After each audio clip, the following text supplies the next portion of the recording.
Okay, well, welcome back. This is the part 2 of the introduction to healing with heart. And if you haven't already looked at part 1, I would urge you to go back and get that one first, so that you're on track. Although I guess it's not entirely necessary. Anyhow, welcome to part 2. What I'd like to do with part 2 is begin to look at this process of how ego takes hold in us human beings. That we, in part 1, we discussed the difference between love and ego, and in part 2, we're going to begin to tease out how ego takes hold. And I'm going to start that exploration by telling you a little story about one of my experiences. An experience that I had back when I was beginning to look at the role of heart in my life. And I'll tell you that experience in a moment here. So let's start. In front of you, you should see now a picture, again, of the leopard and the baboon. And below that, you'll see the caption, a stimulus perception. So the baboon looks at this leopard coming at it and has an immediate emotional reaction to that stimulus, to that perception. And as we talked about in part 1, there's not a lot of time to consider, are those spots? Is that a leopard? Is that a jaguar? What is that? Wow, those teeth look big. They look kind of dangerous. There's no time to be thinking through and rationally coming to a decision as to what I am going to do here. The baboon just looks, sees leopard, has all kinds of millions of bits of information around the look and the feel and the smell of leopard, and immediately reacts with a behavior, with a response. And this is the key role of the emotions in animals as well as in humans. That the emotions move us quick. They get us out of life and death situations and get us to allow us to go on and have a life thereafter. So this is how it works in primitive beings, and it's also how it works in our primitive limbic system. That's the part of our brain that is old world, it's reptilian, it's flight or fight reactions. The one thing that we humans have over and above baboons and jaguars and leopards is that we can have that same stimulus perception, have that same emotional reaction, and then we can boot up a personality program. We've got about a quarter of a second. That's what the recent estimates are on how quickly these emotions boot into a behavior response.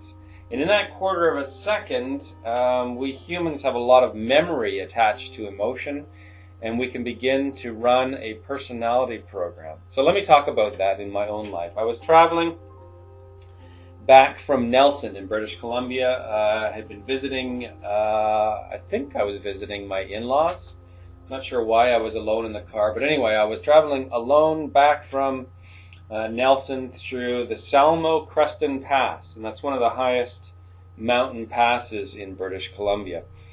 And the Salmo-Creston is often horrifically snowy, is always being dug out from avalanches. Just the thought of passing over the Salmo-Creston, even in the summertime, is enough to bring some amount of a low-grade fear into my bowels. And people talk about the Salmo-Creston all the time with a kind of a dread and an awe. Anyway, on this particular weekend or occasion, I was driving back with a fair snowstorm already in effect. And so the conditions were poor. The snow was kind of a driving snow where if you put your high beams on, for me anyway, I couldn't see a doggone thing. So I was driving with the high beams down, and there was snow already on the road.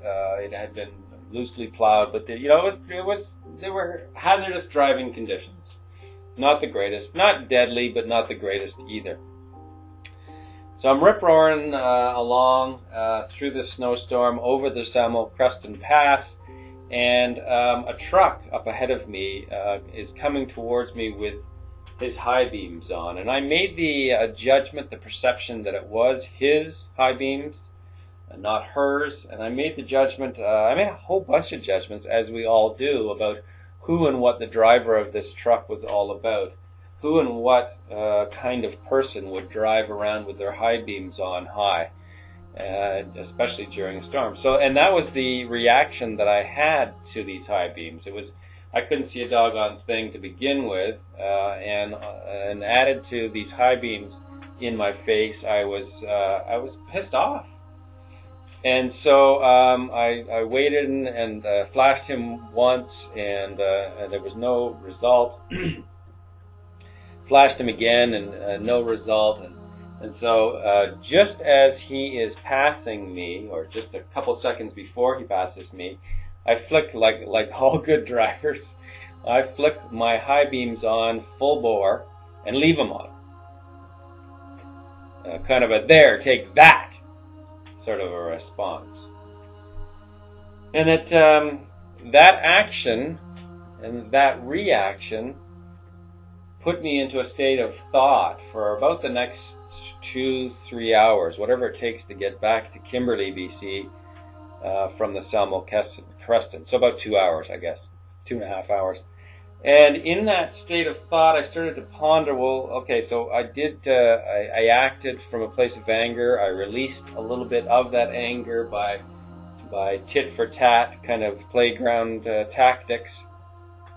Eye for an eye, what's the Habanero's code, whatever it is, Habanero's code, whatever it is, eye for an eye, justice, and certainly that released a little bit of my anger, but was it truly a healthful release? And I found that after I considered this for a long time, there really wasn't a lot of healthy release in that, and so I wondered about it for a while longer, and over the next 20 minutes I thought about this anger. Why was I angry at this driver with the high beams on?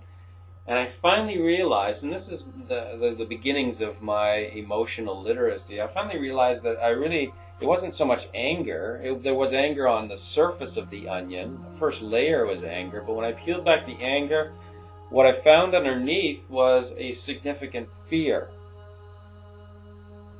That I was afraid of driving in these conditions on the Salmo Creston, that deep in my guts there was a butterfly-like sensation of fear. And the fear was that I might go off the road. The fear was that my car would be wrecked. There would be financial consequences to these high beams flashing me in the face.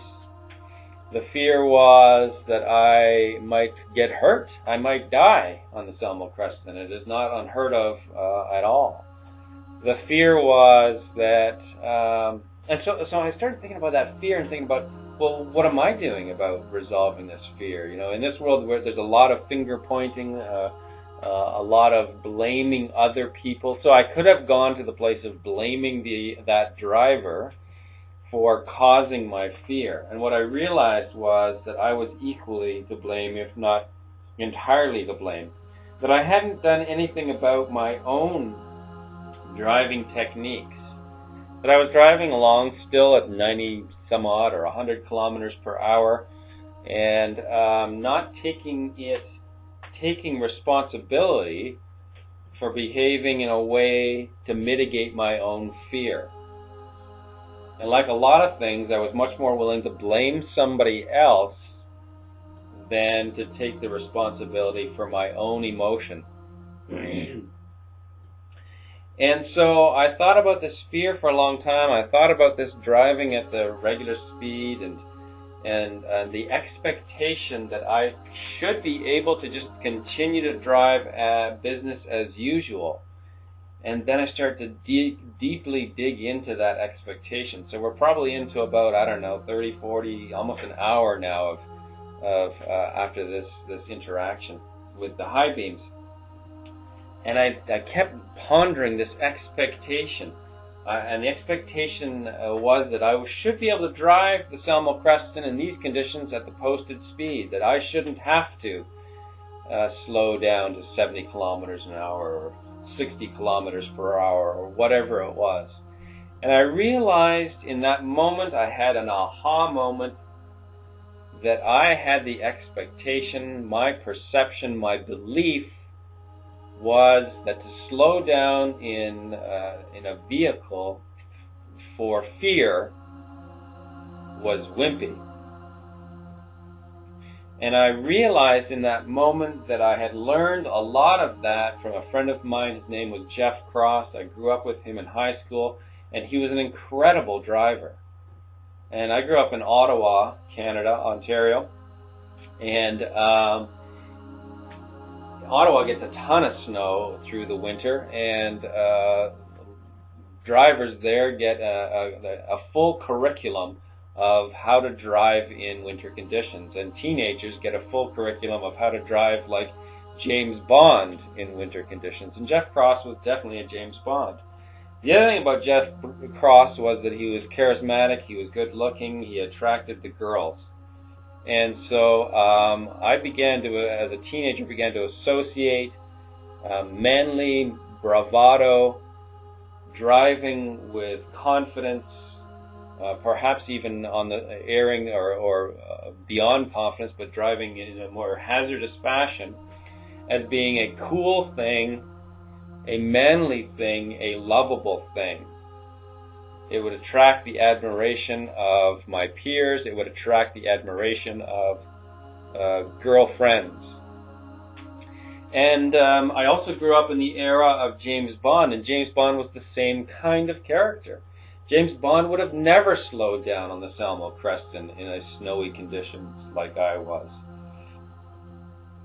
James Bond didn't read manuals. He didn't experience fear, as far as I could tell from what I remember of the James Bond movies. And he, with just a look in his eye, would bed any woman he should ever desire. So he had what I deemed as love at his fingertips as well. He was brilliant. He could fight. No matter how big his opponent, he could always win the fight. The character of James Bond did more to wreck my generation of males than probably any other film character or book character ever has. And so I grew up in that James Bond era. And I realized that that was the personality program that I was running. The stimulus, the perception was snowy conditions, Selmo Creston Pass. The emotion was fear. That emotion was not okay to feel, so I locked it in with the personality program of 007 or James Bond. And the behavior, the response was to drive the Selmo Creston at the posted speed, to continue to drive the posted speed. And finally, at about an hour and a half to 2 hours in, I had this incredible aha moment.